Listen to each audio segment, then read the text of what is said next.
প্রিয় দর্শক, আসসালামু আলাইকুম। স্বাস্থ্য ও সুস্থতার কথা চ্যানেলে আপনাকে স্বাগতম। দেশে এবং প্রবাসে যারা আমার এই ভিডিওটি দেখছেন, আপনাদের সবাইকে অনেক অনেক শুভেচ্ছা।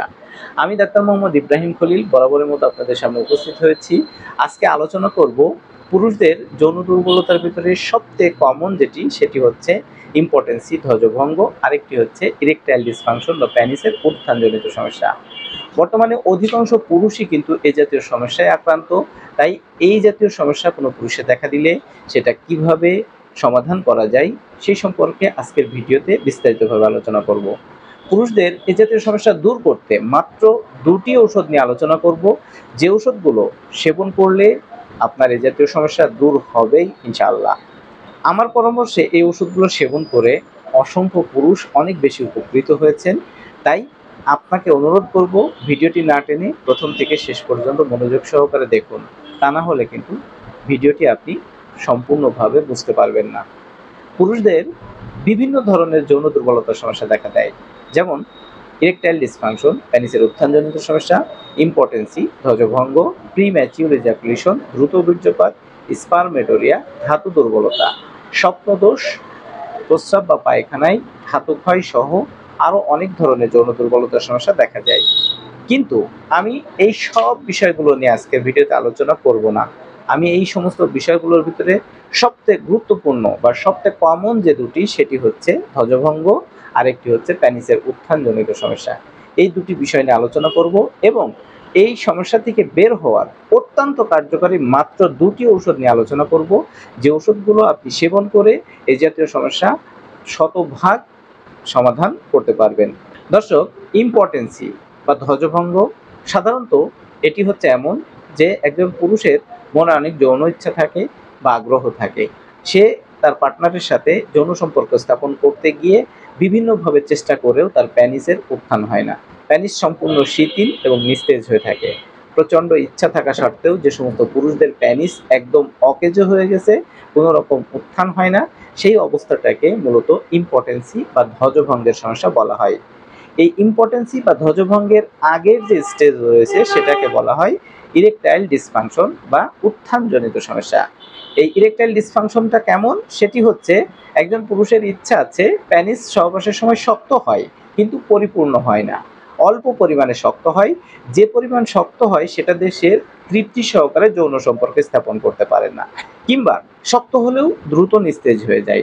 এই স্টেজটাকে মূলত ইরেকটাইল ডিসফাংশন বা প্যানিসের উত্থানজনিত সমস্যা বলা হয়। এখন আলোচনা করব ইরেকটাইল ডিসফাংশন বা প্যানিসের উত্থানজনিত সমস্যা, ইম্পটেন্সি বা ধ্বজভঙ্গের সমস্যার কারণ সম্পর্কে। একজন পুরুষের এই জাতীয় সমস্যা কিন্তু বিভিন্ন কারণেই হতে পারে। তার ভিতরে সবচেয়ে গুরুত্বপূর্ণ যে কারণ, সেটি হচ্ছে অতিরিক্ত অপব্যবহার বা বীর্যক্ষয়।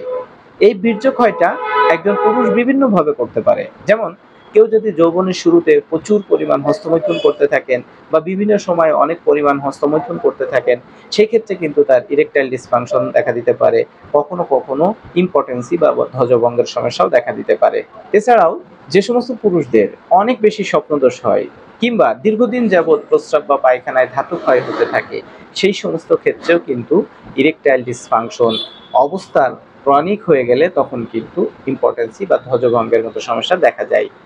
এছাড়াও যে সমস্ত পুরুষদের অনেক বেশি স্বপ্নদোষ হয়, দীর্ঘদিন যাবৎ চলতে থাকে, এবং যাদের দীর্ঘদিন যাবৎ প্রস্রাব বা পায়খানায় গেলেই সাদা সাদা ভাতের মাড়ের মতো যায় কিংবা ধাতু ক্ষয় হয়, এই সমস্যাগুলো যদি কোনো পুরুষের কিন্তু দীর্ঘদিন চলতে থাকে, সেক্ষেত্রে কিন্তু তার ইরেকটাইল ডিসফাংশন দেখা যায়। কখনো কখনো সেটা ক্রনিক অবস্থায় পৌঁছে গেলে তখন তার ইম্পটেন্সি বা ধ্বজভঙ্গের মতো সমস্যা দেখা যায়। এই সমস্ত কারণগুলো ছাড়াও যদি কারো শরীরে ভিটামিন, মিনারেলস, ক্যালসিয়াম, আয়রনের ঘাটতি থাকে, সেক্ষেত্রে কিন্তু তার ইম্পটেন্সি বা ধ্বজভঙ্গ সমস্যা, ইরেকটাইল ডিসফাংশন বা প্যানিসের উত্থানজনিত সমস্যার মতো সমস্যা দেখা যায়। তাছাড়াও যে সমস্ত পুরুষরা অত্যধিক পরিমাণ শারীরিক পরিশ্রম করেন কিন্তু পর্যাপ্ত পরিমাণ পুষ্টি সমৃদ্ধ খাবার খান না, সেই সমস্ত ক্ষেত্রেও কিন্তু একজন পুরুষের ইরেকটাইল ডিসফাংশন, ইম্পটেন্সির মতো সমস্যা দেখা যায়। এই সমস্ত কারণগুলো ছাড়াও কোনো পুরুষের যদি টেস্টোস্টেরন লেভেল কমে যায়, সেক্ষেত্রে তার ইম্পটেন্সির সমস্যা দেখা দিতে পারে, ইরেকটাইল ডিসফাংশনের মতো সমস্যা দেখা দিতে পারে। তাছাড়াও শরীরে যদি জটিল কোনো রোগ হয়ে থাকে, যেমন কিডনির সমস্যা থাকলে পারে তার ইরেকটাইল ডিসফাংশনের সমস্যা দেখা দিতে পারে, ইম্পটেন্সি হতে পারে। কোলেস্টেরল, উচ্চ রক্তচাপ, হার্ট, লিভার, কিডনির যদি কোনো জটিল সমস্যা থেকে থাকে বা এ জাতীয় সমস্যায় দীর্ঘদিন যাবৎ ঔষধ সেবন করতে থাকেন, তখনও কিন্তু তার ইরেকটাইল ডিসফাংশন কিংবা ইম্পটেন্সির মতো সমস্যা দেখা দিতে পারে। এখন আলোচনা করব ইরেকটাইল ডিসফাংশন বা পেনিসের উত্থানজনিত সমস্যা, ইম্পটেন্সি বা ধ্বজভঙ্গের সমস্যা দূর করার অত্যন্ত কার্যকারী মাত্র দুটি ঔষধ সম্পর্কে। এই ঔষধ দুটির একটি হচ্ছে লাইকোপোডিয়াম 200। এই ঔষধটি যৌন দুর্বলতার সমস্যা দূর করতে বা এ জাতীয় সমস্যা দূর করতে খুবই কার্যকারী। বিশেষ করে যে সমস্ত পুরুষদের অনেক বেশি অপব্যবহার বা ধাতু ক্ষয় হয়েছে, সেটি অতিরিক্ত হস্তমৈথুন হতে পারে, অতিরিক্ত বা পায়খানায় ধাতু ক্ষয় হতে পারে, অতিরিক্ত স্বপ্নদোষ হতে পারে, কিংবা অতিরিক্ত সহবাসজনিত কারণে যে সমস্ত পুরুষদের পেনিসের শিথিলতা চলে আসছে, এখন সব সময় নিস্তেজ হয়ে থাকে, কোনো রকম উত্তেজিত হয় না, উত্তেজিত হলেও সাথে সাথে নিস্তেজ হয়ে যায়, মনে অনেক আগ্রহ কিন্তু প্যানিস ঠিক মতো কাজ করছে না, সেই সমস্ত ক্ষেত্রে কিন্তু লাইকোপোডিয়াম 200 ঔষধটি খুবই কার্যকারী। আপনি এ জাতীয় সমস্যার ক্ষেত্রে সকালে 5 ফোঁটা, রাতে 5 ফোঁটা আধা গ্লাস পানির সাথে মিশিয়ে খাওয়ার 1 ঘন্টা আগে সেবন করুন। তারপরে পরবর্তীতে লাইকোপোডিয়াম 1M আপনি নিয়মিত কিছুদিন সেবন করতে পারেন। এ জাতীয় সমস্যার ক্ষেত্রে লাইকোপোডিয়াম ঔষধটি খুবই কার্যকারী। দ্বিতীয় যে ঔষধটি রয়েছে সেটি হচ্ছে একটি কম্বিনেশন মাদার টিংচার ঔষধ। এই কম্বিনেশন মাদার টিংচার ঔষধটি প্রস্তুত করতে হলে আপনাকে 4টি হোমিওপ্যাথিক মাদার টিংচার ঔষধ নিতে হবে। এই 4টি ঔষধের একটি হচ্ছে অশ্বগন্ধা। অশ্বগন্ধা মানুষের শারীরিক এবং মানসিক দুর্বলতা, স্নায়বিক দুর্বলতা এবং প্যানিসের উত্থানজনিত সমস্যা দূর করতে খুবই কার্যকারী। আপনি অশ্বগন্ধা মাদার টিংচার 25 ml কিনে নেবেন। দ্বিতীয় যে ওষুধটি কিনবেন সেটি হচ্ছে অ্যাগনাস কাস্ট। অ্যাগনাস কাস্ট ওষুধটি বিভিন্ন অপব্যবহারজনিত সমস্যা দূর করতে খুবই কার্যকারী। বিশেষ করে যাদের অতিরিক্ত হস্তমৈথুন, অতিরিক্ত সহবাস, অতিরিক্ত ধাতুক্ষয়, অতিরিক্ত স্বপ্নদোষ জনিত কারণে প্যানিসের ইরেকশন নষ্ট হয়ে গেছে, প্যানিস উত্থান হচ্ছে না, সেই ক্ষেত্রে কিন্তু অ্যাগনাস কাস্ট মাদার টিংচার ওষুধটি খুবই কার্যকারী। তৃতীয় যে মাদার টিংচার রয়েছে সেটি হচ্ছে ডামিয়ানা মাদার টিংচার। যৌন দুর্বলতার সমস্যা দূর করতে ডামিয়ানা ওষুধটি হোমিওপ্যাথিতে সবচেয়ে বেশি ব্যবহৃত হয়। আপনি ডামিয়ানা মাদার টিংচার ওষুধটি সেবন করবেন। নিয়মিত কিছুদিন ডামিয়ানা মাদার টিংচার ওষুধ সেবন করলে যৌন দুর্বলতার সমস্যা দূর হয়ে যায়। আর চতুর্থ যে মাদার টিংচার ওষুধটি নিতে হবে সেটি হচ্ছে অ্যাভেনাস স্যাটাইভা। যৌন দুর্বলতা, স্নায়বিক দুর্বলতা, শারীরিক দুর্বলতা এবং টেস্টোস্টেরন লেভেল বৃদ্ধি করতে অ্যাভেনাস স্যাটাইভা খুবই কার্যকারী। আপনি এই কম্বিনেশন মেডিসিন ওষুধটি তৈরি করতে তাহলে যে 4টি ওষুধ নেবেন তার একটি হচ্ছে অশ্বগন্ধা মাদার টিংচার, দ্বিতীয়টি হচ্ছে অ্যাগনাস কাস্ট মাদার টিংচার, তৃতীয়টি হচ্ছে ডামিয়ানা মাদার টিংচার এবং চতুর্থটি হচ্ছে অ্যাভেনাস স্যাটাইভা মাদার টিংচার। এই 4টি মাদার টিংচারই আপনি 25 ml করে কিনে নেবেন।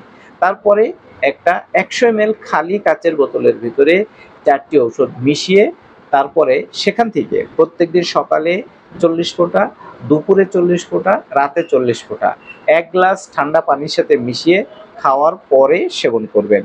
দর্শক, আজকের এই ভিডিওতে ইম্পটেন্সি বা ধ্বজভঙ্গ, ইরেকটাইল ডিসফাংশন বা প্যানিসের উত্থানজনিত সমস্যা দূর করার অত্যন্ত কার্যকরী মাত্র 2টি ঔষধ নিয়ে আলোচনা করলাম। আপনি আমার পরামর্শ অনুযায়ী এই ঔষধগুলো নিয়মিত সেবন করতে থাকুন। যে সমস্ত ভাইয়েরা ঔষধ সেবন করার সঙ্গে সঙ্গে রেজাল্ট চান তারা এই ঔষধগুলো সেবন না করলেও পারেন, কেননা এগুলো স্থায়ী সমাধানের জন্য আলোচনা করা। যারা স্থায়ীভাবে যৌন দুর্বলতার সমস্যা দূর করতে চান তারা এই ওষুধগুলো সেবন করতে থাকুন, অথবা আপনার এই জাতীয় যৌন দুর্বলতার সমস্যা স্থায়ীভাবে সমাধানের জন্য আপনি আমাকেও ফোন করে আপনার বিস্তারিত সমস্যার কথা আলোচনা করে অরিজিনাল ঔষধের মাধ্যমে চিকিৎসা গ্রহণ করতে পারবেন। আমি আপনার এই জাতীয় সমস্যার ক্ষেত্রে আপনার সমস্ত সমস্যাগুলো অ্যানালাইসিস করে সঠিকভাবে চিকিৎসা দিয়ে সহায়তা করব। দর্শক, যাদের এই জাতীয় সমস্যা রয়েছে আশা করছি তারা এই ভিডিওটির মাধ্যমে অনেক বেশি উপকৃত হবেন। আপনার কোনো প্রশ্ন কিংবা মতামত থাকলে কমেন্টসের মাধ্যমে জানাতে পারেন। পরবর্তীতে নতুন কোনো ভিডিওতে নতুন কোনো বিষয় নিয়ে আপনার সঙ্গে আবার দেখা হবে সেই প্রত্যাশা ব্যক্ত করে আজকের আলোচনা এ পর্যন্তই শেষ করছি। আপনি সে পর্যন্ত সুস্থ থাকবেন, ভালো থাকবেন, নিরাপদে থাকবেন। আল্লাহ হাফেজ।